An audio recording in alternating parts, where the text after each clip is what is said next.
അച്ഛനുള്ള ദിവസം എനിക്ക് ജോലി കുറച്ച് എളുപ്പമാണ് കേട്ടോ. അച്ഛൻ മീൻ വെട്ടാൻ പോയ സമയം കൊണ്ട് ഞാൻ അരപ്പരയ്ക്കാനുള്ള തേങ്ങയൊക്കെ തിരിങ്ങി എല്ലാം റെഡിയാക്കി വെച്ച്. അപ്പോഴത്തേക്ക് മോൻ എഴുന്നേറ്റ് വന്നിട്ടുണ്ടായിരുന്നു. അവൻ തന്നെ ഇറങ്ങി കട്ടിലിൽ നിന്ന് ഇറങ്ങി പോരും. അപ്പോൾ അവൻ കഥവും തള്ളി തുറന്നെങ്കിൽ പോരുന്നു. ചേട്ടൻ അവിടെ കിടക്കുമായിരുന്നു. അച്ഛൻ മീൻ വെട്ടി വന്നിട്ട് അവനെ എടുത്തുകൊണ്ട് നടക്കാനൊക്കെ പോയി. സമയം കൊണ്ട് ഞാൻ കറിയും കടപ്പിലാക്കി.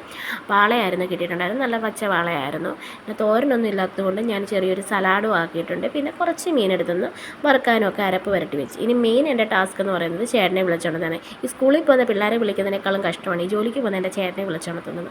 എത്ര ഉറങ്ങിയാലും ഇങ്ങേർക്ക് മുഴുക്കത്തില്ല. എന്നാൽ ഞങ്ങൾ സമാധാനപരമായി വിളിക്കും, സ്നേഹത്തിൻ്റെ ഭാഷയിൽ എഴുന്നേൽക്കാനൊക്കെ പറയും.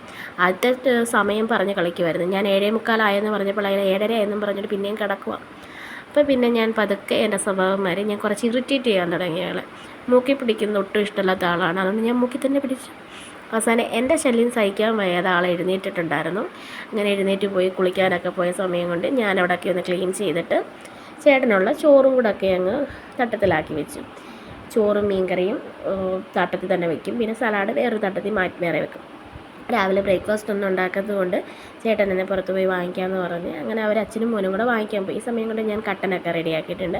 അങ്ങനെ പോയിച്ച് വന്നപ്പോഴത്തേക്ക് കുഞ്ഞിന് ദോശയും ഞങ്ങൾക്ക് പൊറോട്ടയാണ് വാങ്ങിച്ചത്. ഞാൻ കുഞ്ഞിന് ദോശ കൊടുത്തുകൊണ്ടിരുന്നപ്പോൾ ചേട്ടനാണെങ്കിൽ പൊറോട്ട എടുത്ത് കടലക്കറിയാണ് കേട്ടോ. എനിക്കും തന്നെ ചേട്ടനും കഴിക്കുകയും ചെയ്തു.